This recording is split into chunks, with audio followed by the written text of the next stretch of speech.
Hi everybody, my name is Elizabeth Agbola, the founder of Nigerian Travel 2, and I'm here to talk about some of the reasons why you're not getting some of your visas, e.g. your Schengen visa, your UK visa. There are so many reasons, but I've just pointed out like the 5 major ones I have come across personally, and I will share them with you. Disclaimer, you would see this all the time on our WhatsApp, on our Instagram posts. When we put our adverts for trips to Europe, for example, we always put the disclaimer there that this applies to only tourists.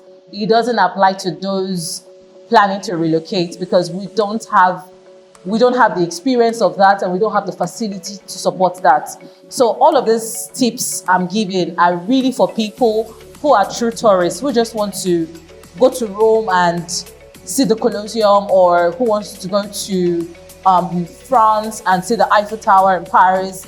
This is for you, not those planning to relocate over there. So the first thing, this is very common among us Nigerians. We all don't know the difference between income and money.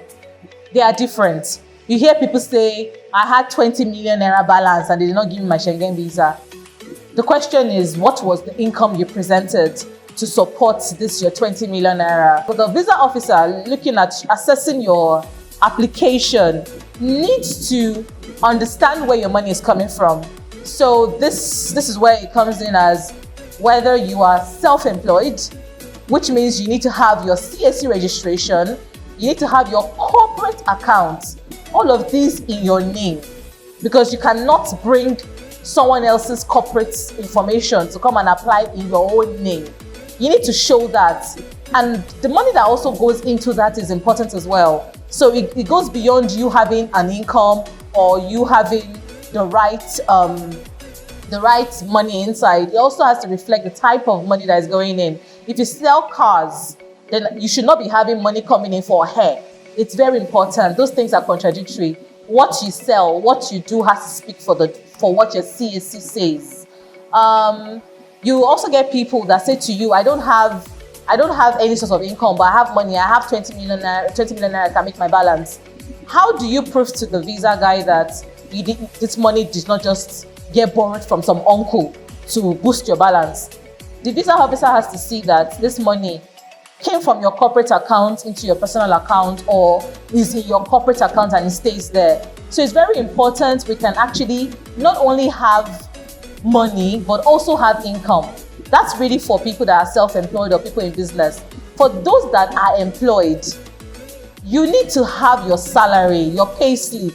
It needs to reflect for the money in your account. When you have money that doesn't reflect what you earn, for example, if you're saying you earn 40,000 naira per month, and you're telling the visa officer that you have 10 million naira balance, does it tally? It doesn't make sense to him. But it makes sense to you because you're the one that knows that you have side hustle or you have people that can give you money. So I would say if you are a low income earner and you have a side hustle, register it as a proper business. Have your CAC registration, have your corporate account, and that way you're presenting the two, both your employment information and your business. That way your salary can be of a certain level that will be appealing to the visa guys, that for them to know that you're legit, like you're not going to run away and stuff. The second tip I would drop is the right embassy. So most of these tips I'm giving I'm sure I said UK and Schengen, but I think I'm swinging a lot into the whole Schengen thing, because let's face it, it's actually one of the hardest visas to get. As much as there are 26 countries where you can get a Schengen visa from, they all have a general rule. They all use the same method. They all have the same assessments. But it's also important to use the right embassy. If you're planning to go to Spain, don't go and apply to France if you don't plan to go to France at all. Because the France man that's giving you visa to go to his France, and you just want to go to Spain, the day you go and renew, they might not answer you because they need to know you've gone to the country you've asked for. And when you also apply you have to apply in the country where you're spending the most time. So if you're going to France and Italy, but you're spending 5 days in Italy and 2 days in France, even though France is where you're going to first, I would advise, it's not even an advice, it's what you need to do. you need to go and apply for it in Italy because you're spending 5 days there. If not, they'll reject your application. And as much as the Schengen theory is the same, some embassies have some extra things they need more than the other. Please check that to be sure. The third thing is the rule of the thumb. You need to be able to prove to these guys you're coming back to your country. The only thing these guys think about, and I don't blame them, is because of what we do. And the guys that package people out of Nigeria, they believe every applicant wants to run away. And for you to prove to these guys that you're legit, you're just going on vacation, you need to prove what you're coming back for. If you have investments, put your investment certificates, statements, put everything there. If you have properties, put it there.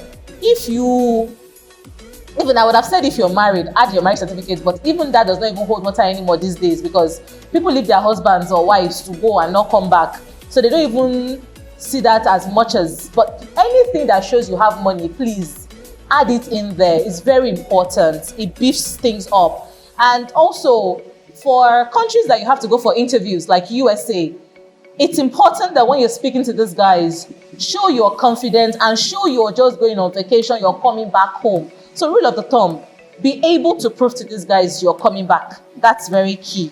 The fourth part, this is the part we all ignore the most, which is your flight and hotel reservation. Please stop using generic ones.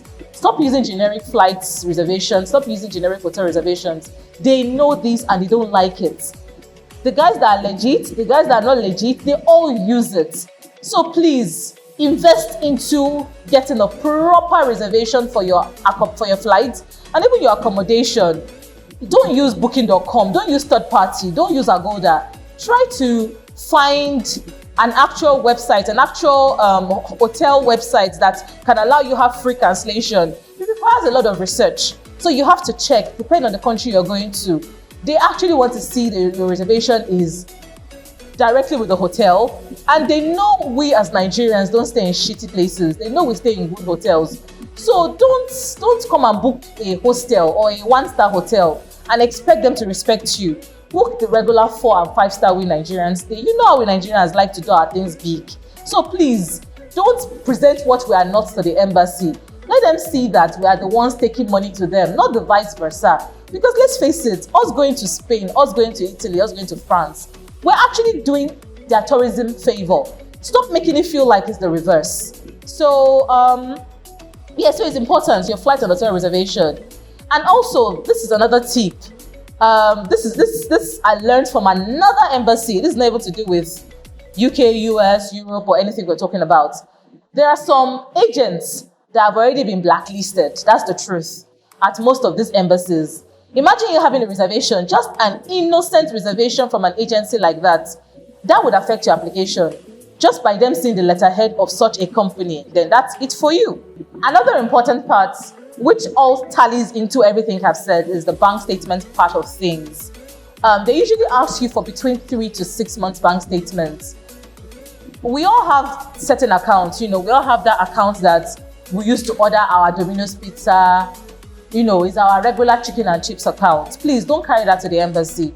They want an account that shows your salary is coming in there and you're also living from it. So for example, if you're earning 500,000 naira per month and is entering that account, let it show you are eating your Domino's pizza inside that place. Let it show you are saving money inside it as well. And let it show your lifestyle pretty much. That's more authentic to them. Don't go and keep an account where the 500,000 stays there, your salary stays there, you don't touch it. The next month, another one. You need to show you're living because they're expecting you to live. They're expecting you to spend your money. Now, most people in our generation don't even keep their money as it's entering their salary account. It's going into their investment. It's fine. You don't have to have this money stored in your account, but please attach your investment certificate or your statement to show that this is where your money. This is where, you earn 500,000, you spend 200,000, but 300 has been saved across 6 months. That 300 saved is 1.5 million. That is more legit for a visa officer to see that, okay, this is this person's source of income and savings for the trip. People also ask, what should be your closing balance for your application? The rule of the thumb is times 2 or 3 of whichever country you're going to. The average cost you will spend to take a Euro tour, like say more than 2 or 3 countries within the Schengen state, would be around 700 to 1.5 million. Is that range? So if you're trying to apply to an embassy to show you're doing 3 countries, let your bank statement reflect it. So you will not be having 1.5 as your statement. You will be having 1.5 times 3. Then it shows, okay, this person would not just go on this trip, but the person will come back and still have money. That's key, because they don't want to feel like you go in and you're not going to have money when you come back. You need to be sure that you've managed your funds pretty much. The final part of my tips is pretty much planning. Planning is key. Time is key. So if, for example, you have a bad habit with your bank statement, as I've mentioned now, e.g., what goes in here is not monitored, what goes there is not monitored, the time is never too late. Don't take chances. Don't say, well, I will try my luck. There is no luck with this application. They give you, they don't give you. But at the same time, try to make sure you're not falling in the line of you're praying for luck. Try to do the right things. Have your bank statements. I know most of us say doctored, which might not exactly be a right word to use, but you have to be intentional about your bank statements. That is the evidence of your income. It is the evidence of your money. It is the evidence of your coming back. Bank statement is very important. So this is the most important property you can have as someone trying to apply for one of these countries' visa. Typically, I would say 6 to 8 months if you're not in a good habit already. So that way, between now and the next 6 months, you can build your statements right. And that way, you'll be ready to apply for your visa. Some embassies allow you to just drop in, and some require you to book in advance. So you need to check. But on our own side, we have a few trips to Europe. I mean, there are many Euro tours. So we have 4-country Euro tour in June to Italy, Spain, France, and Greece. That's it. Things might change.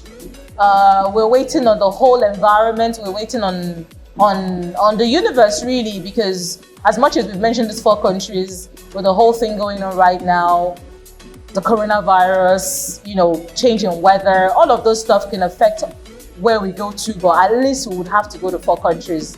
After June, we would also go in September. I'm hoping these few tips I've shared with you guys would help you guys be able to plan better and don't rule out Schengen visa. Oh, I missed something very important. People ask one question. I've applied 20 times for Schengen. Would they give me? Trust me. We had some people who submitted the application in January. One of them had applied 5 times and they gave him his visa. The question is, what did he do wrong the last time? What has he done right this time? So don't feel like you've been blacklisted. Don't feel like they hate you. They don't hate you. But it's a case of, what have you done wrong? Do it right, and the sky is your limit. So see you in Europe. I mean, the whole continent, really.